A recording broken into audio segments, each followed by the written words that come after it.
السلام عليكم ورحمة الله وبركاته. تحية لحضراتكم من جديد، متواصلين معكم في دلتا مصر اليوم، ودائما الحديث عن الجامعة بيت الخبرة، الجامعة التي تخدم المجتمع وتساهم في تنمية البيئة كدور من أدوار الجامعة.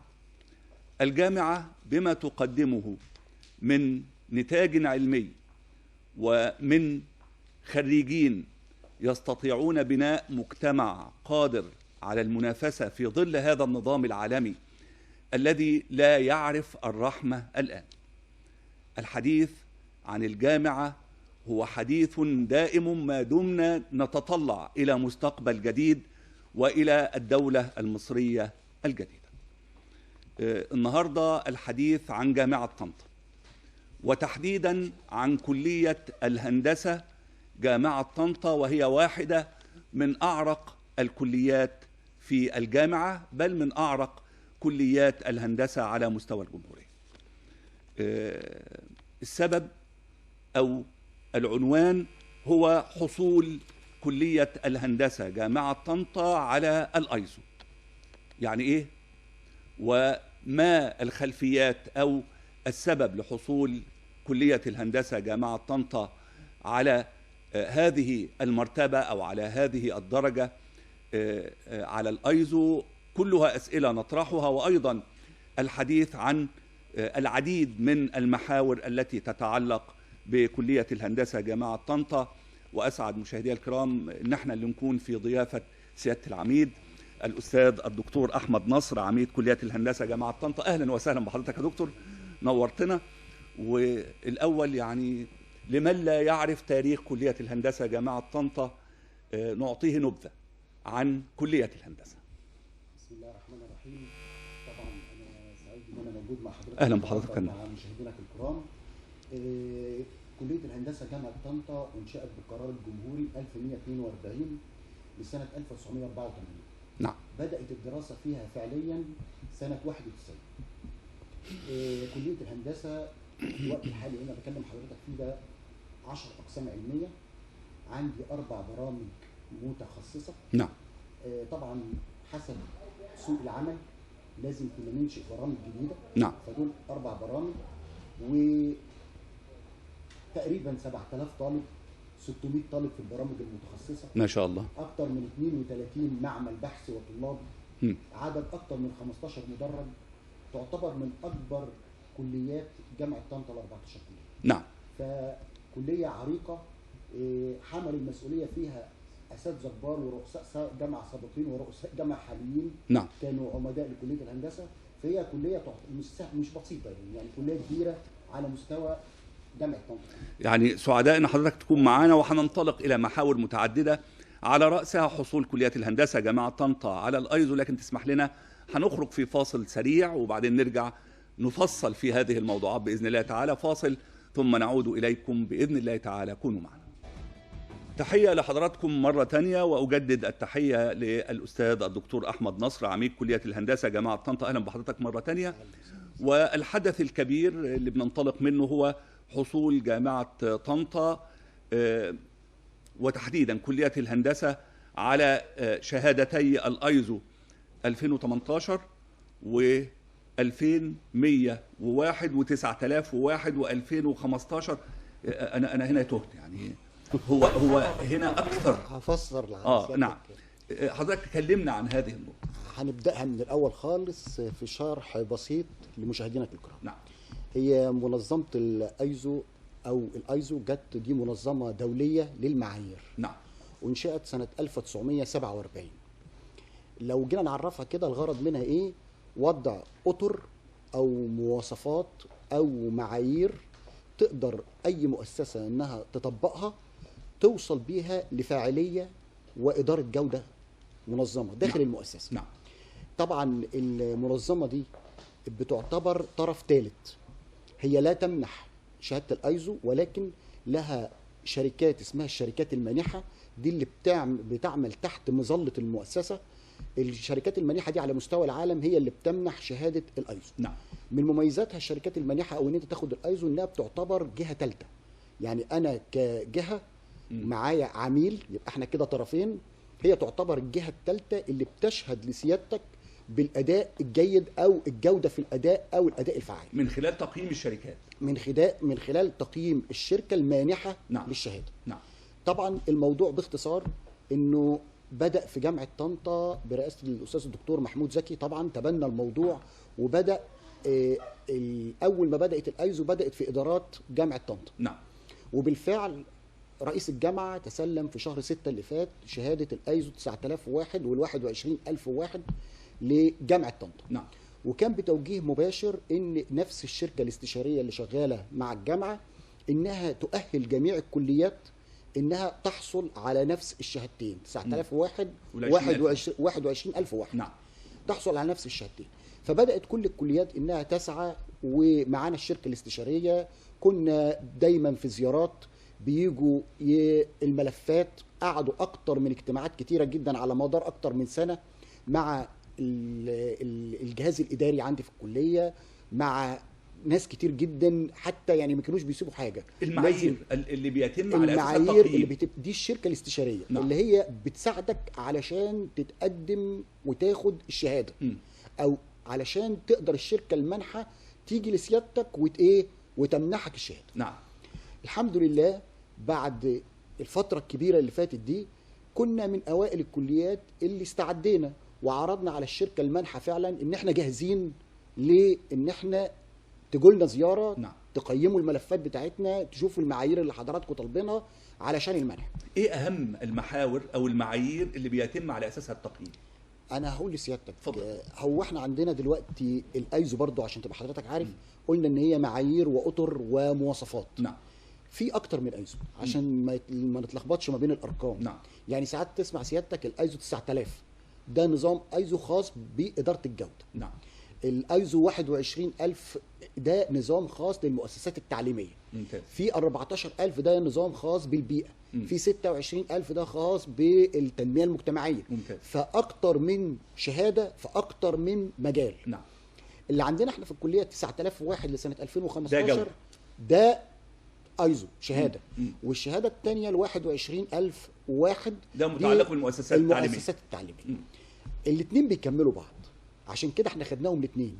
نعم. لو جينا نتكلم عن ال 9001 ده بيهتم بالجهاز الاداري، بيحط نظم واداره فاعله للجهاز الاداري. واحد بينظم لك عمليه الوثائق داخل المؤسسه. اثنين بسهوله تداول هذه الوثائق بين الادارات المختلفه داخل المؤسسه. نعم. المؤسسه هنا انا بتكلم عليها بقى، المؤسسه دي ممكن تكون كليه، ممكن تكون شركه، ممكن تكون حاجه حكوميه او حاجه خاصه. اي حد ممكن يتقدم وياخد شهاده الايزو في مجال معين. غير دايما كنا بنسمع 9000 9001 في اطار تقييم المنتجات. هي تمام. انا هقول لحضرتك برضو زي ما انت اي منتج ممكن تيجي تشتريه فيبتدي هو يسوق للمنتج بتاعه، يقول لك احنا يعني حاصلين على شهاده الايزو. ده يعني هو كده بيعمل دعايه لنفسه، بيقول لك باختصار خالص عشان كل الناس تفهمها، انا بطبق المعايير العالميه. ممتاز. متطبقه عندي.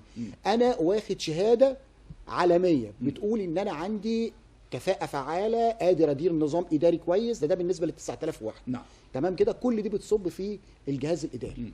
اقدر بعد كده اعمل مراقبه للعمليات الاساسيه عندي في المؤسسه. ده بيدي ثقه للعملاء اللي موجودين مع سيادتك. انا بتكلم على المؤسسه اللي هي المقصود بيها كليتي انا بقى في الوقت الحالي. نعم. ده بيدي ثقه للمؤسسه، انت معاك شهاده معتمده دوليا، وبالتالي بتدي يعني قيمه ومكانه عظيمه للجهه اللي بتحصل على هذه الشهاده. ده بالنسبه لكام؟ لل 9001. نعم. خاصه شويه بالجهاز الاداري. نعم. ال 21001 بسنه 2018، ودي السنه اللي المواصفه اتحدثت فيها او الاصدار بتاعها. نعم.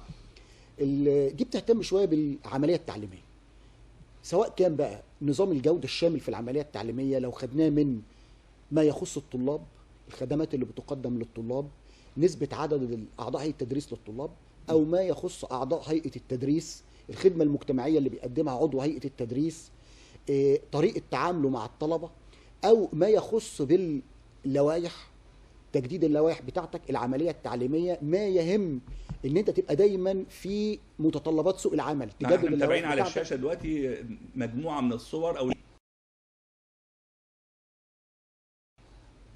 دي الصور اللي اتخذت، الصوره الاخرانيه دي نعم. الجماعيه دي نعم. دي بعد اليوم الحافل اللي احنا عملناه اللي هو كان يوم الاربعاء اللي فات.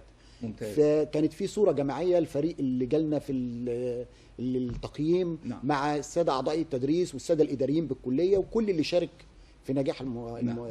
اليوم ده. نعم. فلما ارجع لحضرتك تاني ل 21,000 واحد، نعم. فهي تعليميه سواء للطالب، تهتم بالطالب، تهتم بعضو اي تدريس، خدمه المؤسسه للبيئه اللي هي موجوده فيها، الظروف بتاعتها ايه، تجديد اللوائح بتاعتك اللي انت شغال بيها بالنسبه للطلبه، كل دي. فهي كانت زياره شامله نعم. بتوقفك على رجليك، بتخليك اي حاجه صغيره حتى لو موجوده في المؤسسه عين ورا عين تقدر تشوف، تحسن لك لا هنا في ملاحظه هنا ده. وده احنا عملناه مع الشركه الاستشاريه قبل ما لجنه التقييم توصل لنا.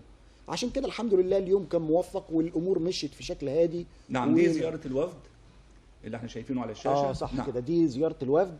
ده كانوا 4. نعم. تمام كده مع الشركه الاستشاريه. والزياره دي كانت يوم الاربعاء اللي فات.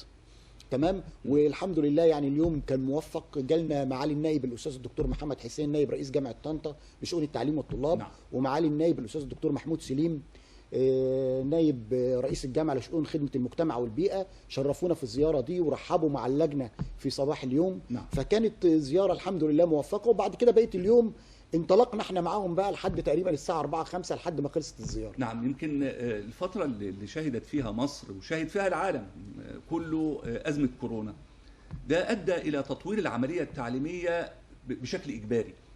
يعني احنا كان ممكن نستنى شويه في ان احنا يكون في التعليم عن بعد، او ان احنا يكون في التواصل عن بعد بين الطالب وبين الاستاذ في العمليه التعليميه.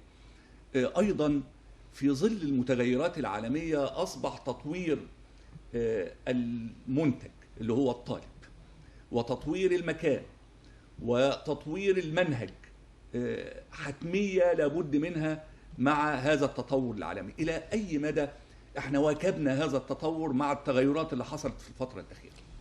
والله زي ما سيادتك قلت بالظبط، فتره اللوك داون اللي هو الاغلاق اللي حصل وان كانت الدراسه تبقى اونلاين. نعم. ده ادى لعمليه متسارعه جدا في التطوير. نعم. يعني اللي انا كنت هقدر اخده في الوقت العادي لو ما كانتش كورونا دي جت، لو كنت هاخد كذا سنه علشان اقدر اوصل للتعليم الاونلاين او التعليم عن بعد، احنا قدرنا نعمله في جامعه طنطا في وقت قليل جدا. نعم. اللي انا اتذكره كويس جدا ان كان اياميها الاستاذ الدكتور محمود زكي اللي هو رئيس الجامعه الحالي كان هو عميد كليه الهندسه. نعم. جامعه طنطا. فكان في خلايا لا تنام، اجتماعات دايمه، هنعمل ايه في العمليه التعليميه، الدراسه مش لازم تقف، لازم الطلبه دي تتعلم عن بعد. كان اول حاجه انشاها جوه الكليه، وده حق لازم ينسب له يعني. نعم. وحده متابعه العمليه التعليميه عن بعد. بدانا نبدا في رفع المنصات التعليميه، بدانا نرفع المحاضرات للطلبه سواء كانت محاضرات مسجله او محاضرات فيس تو فيس. ده هنا المشكله مش مشكله متعلقه بكليه الهندسه بس، لا ده كانت متعلقه بالجامعه كلها، كانت لان هنا المجال هي كانت التقني اياميها متعلقه بالجامعه كلها. نعم. بس انا بكلم سيادتك عن المرحله اللي عاشتها كليه الهندسه. نعم. يعني أنا ده كنا معايشين، انا اياميها كنت وكيل دراسات عليا. نعم. فكنا معايشين المرحله دي كويس. نعم. فعلشان نقدر نتابع العمليه التعليميه عن بعد وتقدر تتابع التزام المحاضرات والطلبه اللي بتدخل المحاضرات والكلام ده، قدرنا نعمل منصه متابعه العمليه التعليميه عن بعد. اللي انا بكلم حضرتك كان على مستوى كليه الهندسه جامعه طنطا، دلوقتي مطبق على مستوى جامعه طنطا بالكامل. طبعا. نعم. في وحده كامله لمتابعه العمليه التعليميه عن بعد في الوقت اللي انا بكلم نعم. حضرتك فيه ده، لكل الكليات، لكل الجامعه. يعني الفكره الاستاذ الدكتور محمود زكي نقلها من هندسه للجامعه بشكل اكبر. نعم. دلوقتي موجوده تقارير اسبوعيه بتوصل لمعالي رئيس الجامعه وبيحولها لنا بشكل اسبوعي. يعني انا التقارير دي موجوده عندي يعني بشكل اسبوعي. فكره التعليم اونلاين وحتى الاختبارات اونلاين اللي مطبقه على مستوى وزاره التربيه والتعليم دلوقتي بشكل كامل، واللي الى حد ما زال فيها بعض الخلل من وقت الى اخر، بتحتاج الى ان احنا يكون في تدخل من الجهات التقنيه، الجهات العلميه التي تمام. تقدم هذه الخدمه التقنيه. زي ما انا بقول لسيادتك. نعم. احنا لو الكلام ده لو كنا خدناه في الوقت العادي كنا هناخد وقت كبير جدا عشان نعمله. لكن الضغط اللي حصلت وان احنا لازم ما نقصرش في حق الطلبه بتوعنا، لان برضو سيادتك احنا بنبص لنفسنا ان احنا كليات عمليه. نعم. يعني لازم هيبقى في نوع من العوائق شويه، التدريب بتاع الطلبه هيبقى ظروفه ايه. فاحنا الحمد لله قدرنا نتعدى الكلام ده كله في الوقت اللي انا بكلم حضرتك فيه ده، بجانب ان احنا نزلنا تاني ورجعنا والحمد لله والدنيا اتفتحت والمحاضرات بقت فيس تو فيس عندي في الكليه. ان لا زال في بعض المقررات بتدرس اونلاين والوحده شغاله وبترصد العمليه التعليميه عن بعد، والموضوع شغال بشكل فوق الممتاز. ممتاز جدا، وخاصة ان عشان تكتمل الدنيا دي او تكتمل المنظومة دي لابد ان يكون فيها ايضا منظومة الكتاب الالكتروني. تمام. ناخد فكرة عن الكتاب. هو الكتاب الالكتروني طبعا تطور طبيعي. نعم. ان الكتب الورقيه دلوقتي ما عادتش زي الاول، حتى ومكلفة جدا. ومكلف. ما انا هقول لسيادتك من كل ابعادها ده. حتى دلوقتي يعني بص حضرتك للصحف الورقيه. نعم. كنا الاول الصحف دي لازم نشتريها بشكل يومي. نعم. دلوقتي لا، انت بتكتفي ان انت بتدخل على مواقع الانترنت وتشوف اي جريده انت عايزها، ما كان فيش مشكله. نعم.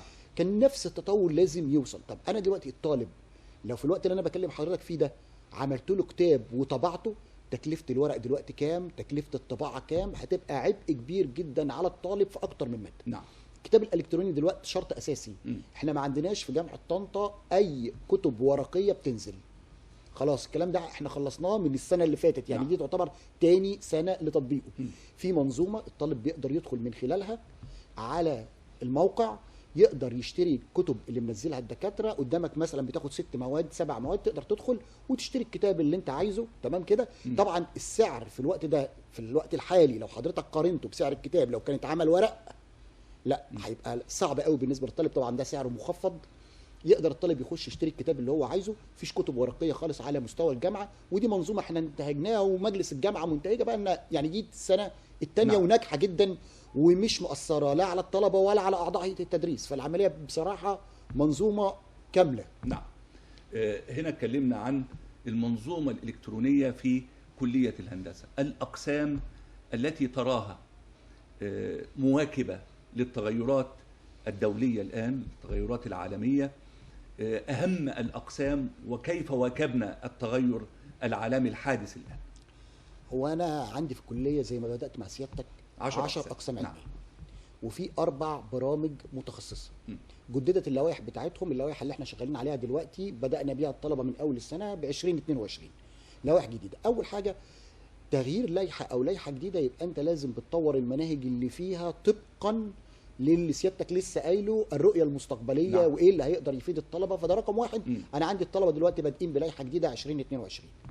دي رقم 1. رقم 2، انا بالنسبه لي كعميد لكليه الهندسه انا عندي كل الاقسام مهمه. تمام كده. ولكن لا ننكر ان في دلوقتي اقسام بقت في الطالع من ناحيه ان عليها اقبال. نعم. الطلبه واولياء الامور الناس بقت متفهمه والعالم مفتوح، بيدخلوا السوق بيطلب. قبل ما بيدخل بيخش ويعرف ايه الاقسام اللي عليها اقبال، ايه اللي انا اقدر لما اخلص ان انا اشتغل فيه، ايه اللي الدوله المصريه محتاجاه في الوقت الحالي ويحقق رؤيتها خلال الكام سنه اللي جايه عشان لما اطلع تبقى لي فرصه. في اقسام انا مش عايز اسمي، بس اقسام هنسمي لكن يعني. بعد اذان العشاء بعد اذان العشاء باذن الله تعالى هنبدا نتكلم عن اهم الاقسام التي يحتاجها المجتمع الان ويحتاجها سوق العمل، وبالتالي اصبح تطويرها حتمي في كليه الهندسه جامعه طنطا. السلام عليكم ورحمه الله وبركاته. تحيه لحضراتكم من جديد، واجدد التحيه للاستاذ الدكتور احمد نصر عميد كليه الهندسه جامعه طنطا. اهلا بحضرتك مره ثانيه يا دكتور. وكنا قلنا هنسمي الاقسام التي ترى حضرتك انها من الممكن ان تكون اكثر طلبا في السوق واكثر تاثيرا في حياتنا وفي مجتمعنا. وطبعا زي ما انا كنت بقول لسيادتك ان الطلبه واولياء الامور دايما بقوا بيبحثوا عن ايه المجالات الجديده، ايه اللي يقدر يوفر لابنه وظيفه بعد ما يخلص، ايه اللي ممكن يتيح له فرصه عمل يعني تبقى جاهزه ما يستناش انه يدور فيها. نعم. طبعا لو اتكلمت على كليه الهندسه، لا في اقسام دلوقتي بقى عليها طلب كبير جدا. اقسام الحاسبات من اكبر الاقسام، قسم حاسبات عندي من اكبر الاقسام اللي عليه عدد طلب. نعم. يعني بالارقام كان متقدم له تقريبا حوالي 745 طالب من 1200 واحد. متهيألي هنا الشغل هاردوير اكتر منه من السوفت وير. ايوه. مم.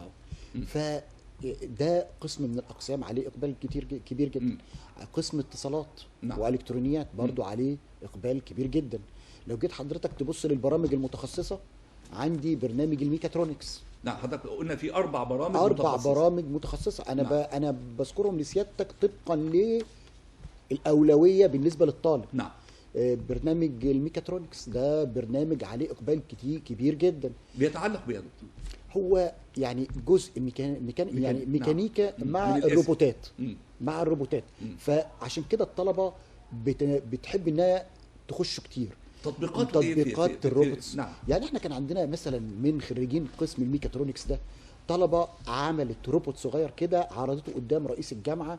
الفكره بتاعته كان انه يقدر يستخدم في المستشفيات، انه اثناء الامراض زي كورونا اللي احنا تعرضنا لها ان ما يبقاش في احتكاك مباشر ما بين طاقم التمريض مثلا نعم. والمرضى. نعم. كان الروبوت بيدخل بيسلم المريض الادويه بتاعته ويخرج تاني، ما فيش اي احتكاك يقدر يحصل عنه اي نوع من انواع العدوى. نعم. فهو بيهتم جدا بحته الميكانيكا وربطها بالبرمجه والروبوتات.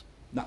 هنا يا دكتور دايما عمليه التكامل بين التخصصات، يعني الذكاء الاصطناعي مع الحاسبات مع الهندسه في الاصل، ازاي نقدر، يعني مش عايز ابان انها نوع من التنافس قد ما هي نوع من التكامل بين طبعاً. المجالات. لا طبعا هي مش تنافس خالص. هي مش تنافس لان في بل كليات بالعكس. متخصصه في الحاسبات، في كليات الان متخصصه في الذكاء الاصطناعي، في كليات الهندسه. بص حضرتك لو دخلت في اي كليه من دول هتلاقيهم جواهم تكميل لبعض. نعم. يعني هتلاقي كليه الحاسبات والذكاء الاصطناعي دي جواها، يعني هتلاقي جواها الذكاء الاصطناعي جواها ناس بتاعت حاسبات بتدرس لهم. ونفس الشيء، يعني هم كده ده كله هيكل واحد. نعم. مهما اختلفت المسميات بس هم لازم كل الاقسام بتشتغل عشان هدف معين. لو حضرتك جينا نبص مثلا، طب ما انا عندي قسم الهندسه الطبيه. نعم. الهندسه الطبيه كبرنامج، ده برنامج انا طرحه دلوقتي في لجنه القطاع عشان يتوافق عليه يدخل يبقى البرنامج رقم 5 مع الاربعه اللي ده شغالين. من اهم البرامج الموجوده عالميا. عالميا برنامج هندسه الذكاء الاصطناعي زي ما حضرتك نعم. لسه قايل، ده برضو برنامج جديد انا طرحه في لجنه القطاع. نعم. يعني احنا دلوقتي بدانا نفكر ايه البرامج اللي عليها اقبال، ايه المكان اللي الناس عايزه تروحه اكتر، ونبتدي نقدم له برامج جديده تقدر تخدم الطلبه بتوعنا في المنطقه اللي حوالينا ومنطقه وسط الدلتا. نعم. فغير ان انا عندي 4 برامج، انا مقدم دلوقتي في لجنه القطاع برنامجين كمان عشان نقدر نضمهم للكام؟ للاربعه. يبقى 6 برامج. وعندي برنامج الغاز والبتروكيماويات ده السابع. فهي الموضوع يعني احنا مقدمينه وعاملينه بالفعل في لجنه القطاع الهندسي بحيث ان تاخد الموافقه عليه اقدر ابدا عليه طلب. لا، الغاز والبتروكيماويات دخلنا مع العلوم. لا هو بقى ولا قسم كيمياء، لا قسم كيمياء هندسيه يميل الى الهندسه. تمام كده. فدي الاقسام اللي عليها اقبال زي ما حضرتك كنت بتسال اليومين دول، ودايما الطلبه بتسال عليها. نعم. احنا دايما لازم نكون مواكبين لده. حتى في لما ببدا ب4 برامج موجودين عندي، ال4 برامج دول اكيد فيهم برامج بيبقى عليها اقبال كبير واقبال قل شويه. نعم. لازم انا افكر ايه اللي عليه اقبال كبير وافضل اقدر انميه. يعني زي ما انا قلت لسيادتك انا هضم عليهم 3 برامج تانيين بحيث ان احنا نبقى 7. ليه؟ ما سيبش الدنيا لما في برنامج معين تقل. نعم. وانا واقف اتفرج. ده انا لازم اطرح برنامج جديد يكون عليه اقبال عشان تقدر الطلبه تخش، وما يحتاجش ان يبقى طالب وسط الدلتا انه يشوف جامعه ابعد مني عشان يدخل البرنامج اللي هو عايزه. صحيح. انا لازم اوفره له في المنطقه. فده اللي احنا بنفكر فيه دايما، لان ده له اكتر من هدف. ويمكن دايما احنا بننطلق في احتياجاتنا او في تطلعاتنا الى احتياجات المجتمع المحلي. طبعا. وده يخلينا يعني بيسوقنا الى حاجه كان التراخيص مثلا، الحصول على رخصه مباني كان لابد من الدخول الى كليه الهندسه من خلال وحده خاصه للموافقه. ايه اخبار تفعيل هذا العمل المجتمعي؟ هو طبعا ده من الحاجات اللي كلفت بيها كليات الهندسه على مستوى الجمهوريه. نعم. طبعا احنا ما كانش لنا علاقه الاول بمنظومه التراخيص نهائي. بالطبع. نعم. لما جينا دخلنا في المنظومه ففي سيستم معين بيبتدي المركز التكنولوجي اللي موجود في الاحياء يرفع الاوراق من عليه. مفعل الان. والنهارده الصبح سيادتك، يعني انا ما بكلمش في حاجه، النهارده الصبح انا كنت في اجتماع مع المسؤولين عن الكلام ده عندي في الكليه عشان بنبحث إيه لو في حاجه متعطله طب واقفه ليه؟ ممكن تكون مشكله في سيستم، مشكله في رخص، يعني اوراق ناقصه. يمكن انا بسال حضرتك ليه؟ لان التراخيص في الفتره اللي فاتت ما كانتش مطروحه، لكن اذا فتحت التراخيص هيبقى الموضوع مع الكردون الجديد للقرى، مع الكردون اللي هينزل او الاحوزه العمرانيه الجديده، فهنا هيبقى الضغط غير عادي على الضغط. يعني انا مع سيادتك ان الضغط هيبقى كبير، بس في الوقت الحالي احنا اللي مطلوب مننا عاملينه على الوجه الاكمل. يعني الوقت اللي انا بكلم سيادتك فيه دلوقتي ده التراخيص، شهادات الصلاحيه اللي بتتحول لنا احنا بنقوم بيها على يعني مفيش تعامل مباشر. لا مفيش تعامل ما بين كليه الهندسه والوحده فيها والجمهور. بيقول من لا هي سيادتك على المنظومه. انا ماليش اي علاقه خالص، انا ليا مهام محدده. نعم. البيانات كلها بتجيلي على المنظومه، انا بفتح براجع وادي تعليقاتي بقى. لو قلت ان كل الاوراق اللي جايه مظبوطه ما فيهاش اي مشاكل، يمنح الترخيص او جاي مطلع شهاده الصلاحيه. نعم.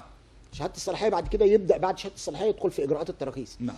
لو في حاجه وانا براجع بقوم جاي على السيستم على طول كاتب الملاحظه اللي عندي، لا في مثلا توقيعات لازم تستوفى، في رسومات مش مظبوطه، في حاجه مخالفه، احطها علشان ترجع تاني المركز التقني يبتدي يتعدل. المشكله يا دكتور ان احيانا المواطن العادل انه مستعجل وعايز يخلص مصلحته، فيرى ان ده نوع من انواع التعقيد الاداري اللي دخل على الموضوع.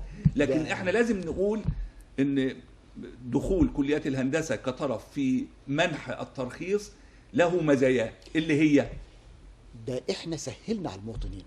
المزايا ايه؟ ما انا هقول لسيادتك اهو دلوقتي المواطن ما عادش المفروض انه ما عادش بيحتك خالص بالموظفين في الاحياء.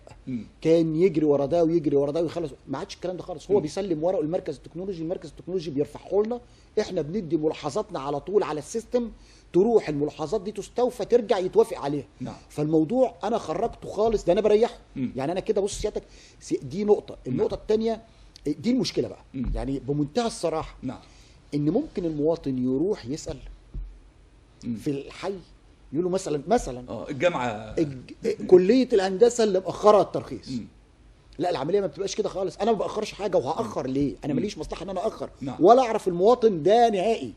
انا قدامي اوراق براجعها. لو جيت سيادتك ترجع، وده حصل وجالنا ناس مواطنين جالنا الكليه يقول لك ايه، انا ليا ترخيص والترخيص بيقولوا انه او شهاده صلاحيه، وشهاده الصلاحيه بيقولوا انها متاخره عندكم. طيب نفتح السيستم نلاقيه احنا مدين ملاحظات على بعض الاشياء اللي في الورق لم تصل، لم عايز استكمال. فاضطر اقول له لا احنا مش موقفين، ده احنا قايلين 1 2 3 ده هيستكمل ويرجع لنا يبقى كده تمام وتطلع شهاده الصلاحيه. فاحنا ما بنعطلش حاجه. ده انا شايف ان ده سهل على المواطنين جدا في الوقت اللي عمل عبء على الكليه. يعني هي العمليه بالعكس، لان زي ما سيادتك بتقول لو اتفتحت موضوع الترخيص هتبقى ايه؟ هيبقى العدد كبير. احنا جاهزين. احنا ما عندناش مشكله، جاهزين، والموضوع خططنا له من الاول ان في اطقم هتتعامل مع الموضوع ومحددين ده يمشي ازاي وده يمشي ازاي. اداريا هذه الوحده تتبع قطاع خدمه المجتمع وتنميه البيئه. ما هو خدمه المجتمع، لان كل ده شغل تبع خدمه المجتمع. ما فيهوش اي مشكله خالص، تبع مركز الاستشارات عندي وخدمه المجتمع. لكن مهم ان احنا كنا زمان اول ما انشأ هذا القطاع، قطاع خدمة المجتمع وتنمية البيئة في الجامعات، كنا بنقول انه هذا القطاع من الممكن ان يكون قطاعا تمويليا للجامعة. الى اي مدى هذا القطاع من الممكن هو، واحنا عارفين ان تكلفة التعليم الان هي تكلفة عالية والدولة تسهم فيها، ولا بد ان يكون في مصادر غير تقليدية لتمويل التعليم. تمام. ادي مثال برضو على كلية الهندسة عندي. نعم. خلينا دايما في الايه، في الحته ملعبنا اللي هي الكليه عمليا. عمليا. كليه الهندسه انا مثلا عندي وحدتين ذات طابع خاص. منهم مركز الاستشارات الهندسيه. مركز الاستشارات الهندسيه بيخدم منطقه وسط الدلتا كلها. اي حاجه، مش الغربيه بس. لا وسط الدلتا، لا احنا بناخد شغل من اي حته. احنا ساعات بتجيلنا، يعني بيجيلنا ساعات ملفات قضايا او تحكيميه تحتاج خبراء في تخصص معين من القاهره. هي اللي بعتها كليه الهندسه جامعه طنطا. على مستوى الجمهوريه انا في اي حته اقدر اشتغل. المركز ده بيخدم خدمه المجتمع على نطاق واسع جدا. اي تصميمات سيادتك عايز بيوت خبره، عايز استشاريين، عايز تاخد راي معين، عندك اي مشكله، ده بيشتغل مع الجمهور ومع الجهات الحكوميه، وفي تعاون كبير جدا ما بيننا وما بين محافظه الغربيه. شراكه يعني بصراحه غير طبيعيه ممتازه. ليه؟ هم بيحتاجوا لنا حاجات كتير جدا بيبعتوها لكليه الهندسه في استلامات بعض الاعمال، بعض الاستفسارات، مشاكل في مناطق معينه، بنطلع خبراء من عندنا يروح. كل دي تبع قطاع خدمه المجتمع والبيئه. غير كده مركز الاستشارات نفسه بيدخل له دخل. مم. الناس اللي بتيجي تعمل استشارات بتيجي تطلب تصميمات، احنا كجهه استشاريه اشراف على اي مشروع، كل ده دخل بيخش للمركز ويخش للكليه ويخش للجامعه. نعم. بس حضرتك انا جبتهم لك ايه؟ لازم. لازم. وطبعا برضو بيخش الاعضاء التدريس، نعم. اعضاء التدريس من ضمن الفئه المستهدفه انها تستفيد برضو طبعا. لان ده مجهودهم. طبعا. تمام كده. وبالتالي انا بدخل دخل على كل المستويات، الجامعه بتستفيد، الكليه بتستفيد، اعضاء التدريس بيستفيدوا، المركز نفسه على اعلى مستوى. يعني انا بدعو حضرتك تيجي تتفرج على مركز إن شاء الله. الاستشارات عندي، بإذن الله. حاجه فخر، يعني حاجه فوق الممتازه. كل ده في نطاق خدمه المجتمع والبيئه. عندي وحده الورش الانتاجيه. وحده الورش الانتاجيه اي مصنعات، احنا دلوقتي شغالين مع الجامعه، يعني لو حضرتك على اطار الجامعه نعم. محتاج اي مصنعات خشبيه، مصنعات معدنيه، احنا بنقدر نقوم مش بيها. معقول الجامعه يكون عندها ورش وعندها عندها وحداتها وتطلع تجيب احنا من دلوقتي نعم. شغالين في الاتجاه ده. نعم. يعني احنا حتى خاطبنا معالي رئيس الجامعه وخاطبنا كل الكليات، بحيث ان اي شغل من النوعيه دي يسند الى كليه الهندسه. زي ما برضو اي عمليه انشائيه داخل جامعه طنطا بتسند الى مركز الاستشارات، لان هو ده اللي تبع الجامعه. نعم. وبالتالي احنا يعني سواء للمنطقه اللي احنا فيها، سواء على المنطقه الاوسع كلها، خدمه مجتمع محافظه الغربيه نفس الكلام. فيعني ده دخل وخدمه مجتمع، واكتر من هدف احنا بنحققه من داخل كليه الهندسه. يمكن ده كمان بيسوقنا حتى تكتمل الصوره. يعني فكره الجامعات الخاصه لما طرحت واصبحت تمنح شهادات علميه او درجات علميه حتى فيما بعد مرحله البكالوريوس، لا تتقاضاها الحكومه ولا تتقاضى مثلها الحكومه. فجه فكره الجامعات الاهليه او انشاء وحدات تعليميه برسوم، خلينا نقول بمصروفات اعلى من مصروفات الجامعه العاديه. الى اي مدى ده تحقق في كليه الهندسه جامعه طنطا، سواء بالنسبه للبرامج التعليميه للمحليه او للوافدين؟ هو طبعا لحد دلوقتي اللي انا بكلم حضرتك فيه ده احنا مقدمين مقترح جامعه اهليه، جامعه طنطا الاهليه. ولكن ده مقترح. نعم. يعني لا زال ما خدناش اطار التنفيذ. دي رقم واحد. رقم اتنين، انا على مستوى الكليه عامل البرامج المتخصصه اللي بطرح فيها برامج مميزه، اللي برامج عليها اقبال. نعم. ودي بمصروفات.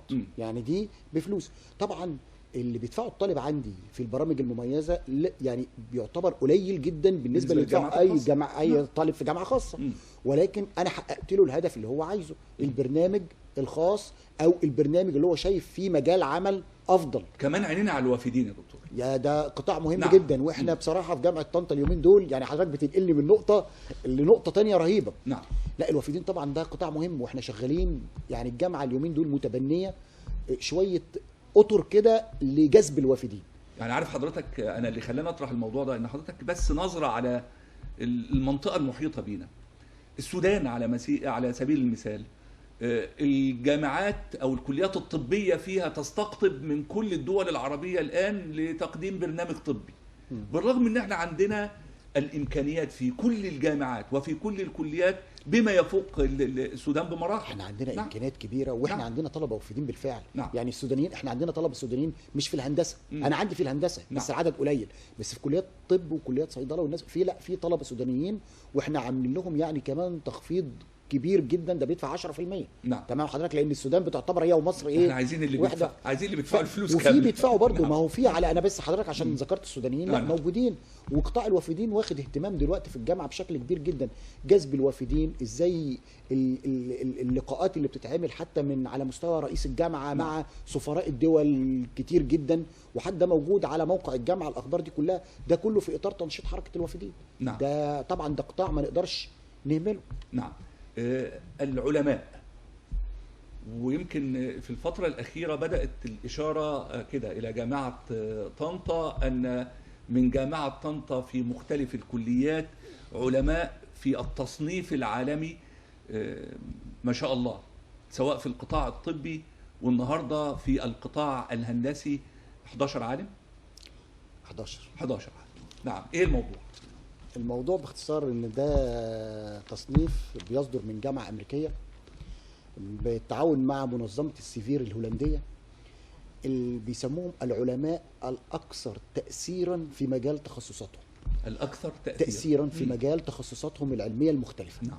ده بيصدر في شهر اكتوبر من كل سنه. فلو جيت اقول لحضرتك يعني، وانا بتكلم عن الموضوع ده بكل فخر بصراحه، يعني هندسه طنطا اخر 3 سنين 6 8 11 كان 2020 6 علماء من هندسه طنطا، وبعد كده بقينا 8 21 22 شهر 10 اللي فات 11 عالم من هندسه طنطا في قائمه افضل العلماء تاثيرا اللي هم بيسموهم 2% من علماء العالم. نعم. بياخدوا اكتر العلماء تاثيرا وياخدوا 2% دول اللي اسمائهم بتطلع اللي عند سيادتك اللي احنا نعم. من على مستوى جامعه طنطا 26 على مستوى كليه الهندسه 11 من ال 26. يعني انا ككليه تقريبا 42%. ما شاء الله. 42% ككليه على مستوى الجامعه. ما شاء الله. 11 واحد من 26 عالم. نعم. طبعا ده يعني بيبقى تصنيف له اكتر من معامل بنشر نشر الابحاث العلميه قد ايه، السيتيشن اللي هو الاستشهادات نعم. بالابحاث اللي هو عاملها قد ايه، وبتصدر كل سنه، واحنا الحمد لله متصدرين الموضوع زي ما قلت لحضرتك كده ب 11 عالم. نشوف بقى يعني ده ليه، يعني نعكس ده ليه وتاثيره ايه على الجامعه. طبعا لان الموضوع عشان نوصل ان في عندي 11 عالم، لا طب ايه السبب؟ هقول لحضرتك حاجه. رقم واحد، البيئه العلميه المناسبه اللي انت تقدر توفرها للناس دي عشان تشتغل. نعم. طبعا الحمد لله كليه الهندسه زي ما قلت لسيادتك كم من المعامل 32 معمل بحثي. عندي وحده روبوت هي الاول من نوعها على مستوى الجامعات المصريه، هي في جامعه خاصه بس هي اللي عندها الوحده اللي اصغر منها كمان. نعم. العلماء دول قدروا حتى في فتره كورونا اللي احنا بنقول عليها بتبقى فتره صعبه والناس قعدت، انهم يجي لهم تمويل عن طريق المشروعات المموله. يعني بقوا يقدموا ياخدوا مشروعات مموله. الجامعه ما مموله منين؟ من جهات زي مثلا هيئه العلوم والتكنولوجيا. نعم. البحث العلمي، وزاره البحث العلمي. بص حضرتك من اكتر من جهه الجهات دي بتمول البحث العلمي، وكمان التفاعل مع القطاع الخاص. والتفاعل مع القطاع الخاص. ودي فادتنا في ايه بقى؟ ان انا حتى لو في وقت انا مش قادر اديهم فيه لاي سبب بقى، زي مثلا حاله اقتصاديه، اي ظروف، هم بنشاطهم العلمي ده بيقدموا لجهات مانحه تقدر تديهم مبالغ علشان يقدروا يعملوا البحث العلمي. انا عندي معامل في الكليه اقيمت بالكامل من المشروعات المموله. ما شاء الله. اخر 3 سنين انا معديين ال 30 مليون جنيه. ده بص حضرتك، ده مجهود علماء او اشخاص في تقديم لمشروعات بحثيه في جهات تقدر تمولهم. اكتر من 30 مليون. 30 مليون دول راحوا فين؟ راحوا لمعامل موجوده عندي في الكليه، تطوير في لمعامل موجوده او انشاء معامل جديده. كل ده هو اللي ساهم في البحث العلمي. غير كده هو مردودهم للبحث العلمي. مردودهم للبحث العلمي.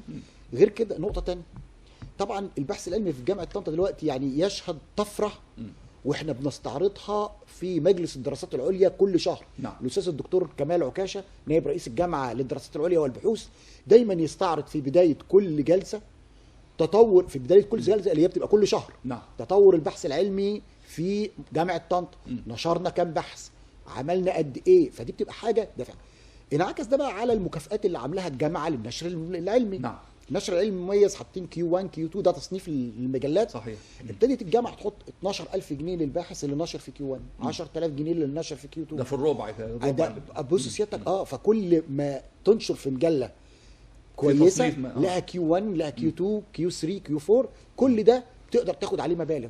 انا بدون ذكر اسماء وانا عندي القايمه وانا اعرفهم كويس، انا في ناس واصله ل 90,000 جنيه مكافآت، اشخاص يعني واحد عامل ابحاث كتير مجهوده يستاهل. طيب ارجع للهندسه، عشان كده انا بتكلم عنها بكل فخر والله، يعني بصراحه هي حاجه مشرفه جدا. الهندسه سنه واخده 800,000 جنيه من الجامعه مكافآت نشر. نعم. السنه اللي بعدها 2,400,000 جنيه. في تطور. تطور وتطور كبير. ما هو ده اللي بيساهم ان احنا دايما بايه؟ بتشجعه انه ينشر. نعم. بتشجعه انه يطلع الشغل بتاعه، يعمل في مجلات كويسه عشان ياخد عائد. فكل ده حاجه كويسه جدا بتعلي بتعلي الكليه، بتعلي التصنيف بتاع الجامعه، كل ده حاجات بتصب في الاخر في مصلحه الجامعه وفي مصلحه كليه الهندسه. فهم عاملين طفره بصراحه في البحث العلمي. تيجي حضرتك تتكلم عن البحث العلمي اكتر، نعم. معمل محركات حاصل على اعلى مستوى، على اعلى مستوى موجود عندي في الكليه. تمام كده. بيدرس سلوك المحركات وتحسين ادائها وتقليل الانبعاثات الضاره والكلام ده لما يخص البيئه. نعم. تمام. محطه تحليه ميه معموله من مشروع بحث ممول برضو مع جهه صينيه. نعم. وفي طاقم صيني. بتقدر تحلي لحد 30 متر مكعب ميه في اليوم، ودي محطه تحليه صغيره مش نعم. كبيره، ده معمول كنموذج اشتغلوا عليه الشغل بتاعهم. تقدر تحلي، بتاخد ميه الابار والميه المالحه وتطلعها لك ميه صالحه للشرب 30 متر مكعب، دي محطه تحليه. نعم. خد على كده بقى 3 معامل معتمده. هرجع لكلمه الاعتماد. الايزو. الايزو واخد الاعتماد. شوف حضرتك بقى 17025 من الايجاج. الايجاج دي اللي هي الجهه المانحه زي نعم. ما قلت لسيادتك. 17025 دي لسنه 2017 دي رقم المواصفه. نعم. اللي هي واخداها. عندي 3 معامل، ومش هقول لسيادتك انهم واخدينهم النهارده، اول معمل واخدهم من 2012. يعني بص حضرتك انا بتكلم على 10 سنين فاتوا. نعم. من 2012 وبتقعد 5 سنين خلصت واتجددت تاني، وفي معملين بيجددوا للمره الثانيه نفس الكلام. فمعامل معتمده، معامل مموله، جهات مموله، بحث علمي لاقي مناخ كويس. نعم. تشجيع للابحاث العلميه، كل ده بيصب في مصلحه الجامعه ومصلحه الكليه. نعم. التميز الداخلي في جامعه طنطا والمشاركات، يعني كيف استعدتها؟ نعم. هي كلها ملفات نعم. ملفات كبيره. نعم. ملفات لكن احنا يعني هي رؤوس اقلام في كل ملف. يعني هقول لسيادتك نرجع لجائزه التميز الحكومي. نعم. على مستوى جمهوريه مصر العربيه. طبعا رؤيه مصر 2030 والتنميه المستدامه، وحطوا هدف ان يبقى في منافسه ما بين الادارات والمؤسسات، علشان روح المنافسه بتعلي من كفاءه الاداء. نعم. فجت جائزه التميز الحكومي. على مستوى جامعه طنطا بقى عملنا جائزه التميز الداخلي. نعم. لجامعه طنطا. تمام كده. هي بالمناسبه اعلن عنها، اللي هي الدوره الثانيه بتاعتها اعلن عنها من 15 يناير ومفتوحه لحد شهر 4. نعم. جائزه التميز جوه جامعه طنطا جائزه التميز مؤسسه، يعني تقدر ككليه انها تقدم. نعم. وده طبعا الايزو اللي احنا حصلنا عليه هيدينا فرصه كبيره جدا ان احنا يبقى ايه، هنقدم بقلب جامد وجاهزين. احنا دايما جاهزين ان شاء الله. لا والله الحمد لله والشكر لله. احنا الطقم اللي معايا في كليه الهندسه دايما الناس جاهزين، عاملين شغلهم على اتم وقت، فهنبقى جاهزين ما شاء الله. الجائزه افضل موظف، افضل مدير اداره، افضل اداره، افضل فريق عمل. نعم. كل دي جامعه طنطا منزلاهم كنوع برضو خلق روح التنافس ما بين الادارات والموظفين. انا ككليه هبتدي ارشح، كليه تانية هتبتدي ترشح، وهكذا على مستوى ال 14 كليه في جامعه طنطا. وبعد كده تبتدي في لجان برئاسه الاستاذ الدكتور محمد حسين نائب رئيس الجامعه لشؤون التعليم والطلاب، هو اللي يرأس اللجان دي. هتبتدي تقيم الكليات بحيث ان احنا نوصل في الاخر مين افضل اداء مؤسسي، مين افضل موظف، افضل مدير اداره، وهكذا. فدي بصراحه خطوه جديده جدا جميله جدا مع رؤيه مصر. يعني احنا خدناها من جائزه التميز الحكومي نقلناها على اصغر شويه لداخل جامعه طنطا. يعني ما يحدث داخل الجامعات وداخل كليات الجامعه برز وتبلور لما كان موجود او استضافت مصر مؤتمر المناخ، الكوب 27. اين كانت كليه الهندسه في هذه المرحله؟ طبعا هو مؤتمر المناخ ده حدث عظيم، حدث على ارض مصر وكلنا بنفخر بيه. نعم. طبعا لو جيت سيادتك تربط المناخ بكليه الهندسه، لا احنا لنا شغل كتير جدا يرتبط بالمناخ. نعم. هو نبداها كده لما انا لسه قايل لسيادتك معمل المحركات وتاثير الانبعاثات. نعم. وازاي انا اقلل الانبعاثات اللي بتخرج من المحركات. نعم. ده مشروع احنا مقدمينه، العوادم وتاثيرها على البيئه والكلام ده كله. ده كله تبع البيئه، تبع البيئه والمناخ. لدرجه ان احنا هنبتدي نطبق ده على مستوى السيارات اللي موجوده في جامعه طنطا كلها. ده مقترح متقدم مننا برضو. نعم. علشان يبتدي المعمل ده يطبق اللي بيخرجوا على مستوى ابدأ السيارات طبعا. علشان نبتدي نوصل الداخلي الاول ونبتدي نكبر الفكره بعد كده. نعم. ده بالنسبه لحاجه بسيطه. الجزء الثاني المباني الذكيه. نعم. زي ما حضرتك عارف قسم عماره الاضاءات بتاعت المباني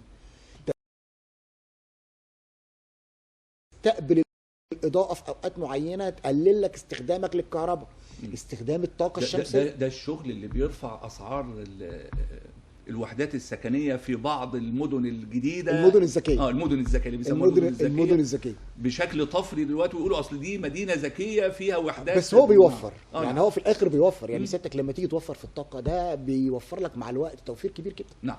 عندنا في كليه الهندسه برضو استخدام الالواح الشمسيه، يعني معامل كتير جدا بتعتمد على الالواح الشمسيه، فيعني كل ده مردوده فين؟ مردوده للبيئه وللطاقه.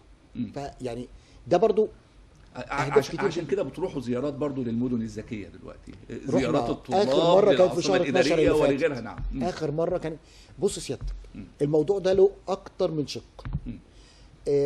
كليه الهندسه مش دراسه بس. نعم. يعني الطالب مش هيفضل قاعد جوه مدرج تديله الماده العلميه وخلاص، لا ده لازم بينزل ويشوف على مستوى التدريب الداخلي، لا بينزلوا جوه منطقه وسط الدلتا ويروحوا ويتفرجوا كل واحد حسب مجال تخصصه. هي الدراسه هنا تطبيقيه طبعا هم عندهم اساسا حاجات لازم ينزل ويتفرج وبيجيب تقارير انه قضى فتره معينه. نعم. تدريبيه في المواقع. كان لازم بقى الطالب بتاعنا اللي في وسط الدلتا ده وفي كليه الهندسه لازم ينزل يشوف الجمهوريه كلها بتتكلم عنه. نعم. اللي سيادتك لسه قايل عليه. نعم. المدن الذكيه، المدن الجديده، ايه هي العاصمه الاداريه. صحيح. فاخر زياره عندنا عملها قسم عماره برئاسه الاستاذ الدكتور ولاء نور، كانت في شهر 12 اللي فات. كانت زياره تم الترتيب لها مع المقاولين العرب والهيئه الهندسيه للقوات المسلحه، والطلبه بتوعنا بتوع الفرقه الرابعه راحوا زياره للعاصمه الاداريه. نعم. اتفرجوا بقى على الكلام اللي ممكن نكون شفناه في التلفزيون وما نعرفش اتعمل ازاي او ايه اللي حصل فيه. البرج الايقوني. نعم. واتشرح لهم شرح كامل. نعم. من مسؤولين اللي احنا بنوجه لهم الشكر برضو في الهيئه الهندسيه للقوات المسلحه او المقاولين العرب. نعم. اتشرح لهم شرح كامل عن البرج الايقوني، المباني، العاصمه الاداريه بتتكون من ايه. كل ده اكتر من هدف ان انا بوري الطالب بتاعي الجمهوريه الجديده رايحه فين، ايه اللي انت بتسمع عنه، انزل على ارض الواقع وشوف. غير كده انا بعرفه اماكن لسوق العمل يقدر لما يخلص. ده مهم جدا. طبعا ما يبقاش عنده النظره الضيقه ان انا هفضل في منطقه وسط الدلتا عايز اشتغل جنب بيتي، لا. ده انت عندك في مدن جديده حواليك ايه فاتحه كم شغل لمهندسين، انت تقدر تنزل وتشتغل وتعمل تثبت نفسك في المواقع اللي زي دي. نعم. وهي فعلا المناطق دي انا شايف انها محتاجه شباب المهندسين. هو ده اللي طالع عايز يتعلم وعايز ينزل وعايز ياخد خبره من اللي موجودين قبليه، فكل دي فايده كبيره جدا. غير ان احنا بنعرفه على انجازات بلده، بنديله خبره في المواقع، بنعرفه بالشركات اللي تفتح له اماكن او مناطق عمل يقدر يشتغل فيها بعد كده. فاحنا دايما الزيارات دي شغاله. وبرده في طلبه راحت زياره لقرى في محافظه الغربيه لمشاريع حياه كريم. نعم. ممتاز. يعني راحوا قريه نحطاي اللي تبع زفته دي، راحوا اتفرجوا ايه اللي حصل. احنا برضو بنسمع مشاريع حياه كريمه وتغيير الحياه الريفيه وحياه متطوره وبيئه احسن للمواطنين، نزلوا وشافوا ايه اللي حصل على ارض الواقع. نعم. كل ده يعني غير ان انت بتنمي روح المواطنه عند الطالب ده، بينزل يشوف بلده بتعمل ايه. غير كده برضو بتعرفوا ايه اماكن الشغل اللي شغاله وهيفتحوا فين مشاريع بعد كده. فكره رياده الاعمال يعني. ايوه ده جزء مهم جدا. انت بتشجعه وتعرفه ان بلاش صيغه الاحباط، لا في شغل، في مشاريع، ان شاء الله في مستقبل كويس هتقدر وتلاقي مكان تنزل تشتغل فيه. فيعني ده كله اكتر من هدف في الزيارات دي. احنا شاكرين جدا لحضرتك يا دكتور، يعني خدناك من الامتحانات. لا ده وده اخر حاجه بقى يعني نختم بيها، ايه اخبار الامتحانات؟ الحمد لله والشكر لله. ده اخر اسبوع. الحمد لله. ده اخر اسبوع عندي في الامتحانات. ان شاء الله الامتحانات في كليه الهندسه هتخلص يوم الثلاث الجاي، والدراسات العليا اخر يوم ليها بكره. الحمد لله قضينا موسم امتحانات هادئ وكويس، والامور شغاله يعني فوق الممتاز. واحنا متواجدين بشكل دائم اثناء الامتحانات علشان ابنائنا الطلبه. احنا مش ضدهم، الامتحانات مش صحيح. نعم. احنا مش ده، لا بالعكس، ده احنا معاهم وبنساعدهم وبنوفر لهم جو هادئ للامتحانات. وجالنا اكتر من زياره من معالي رئيس الجامعه، جو مره على الامتحانات، معالي نائب رئيس الجامعه سواء للدراسات العليا او لشؤون التعليم والطلاب جم ومروا على الامتحانات عندنا في كليه هندسه.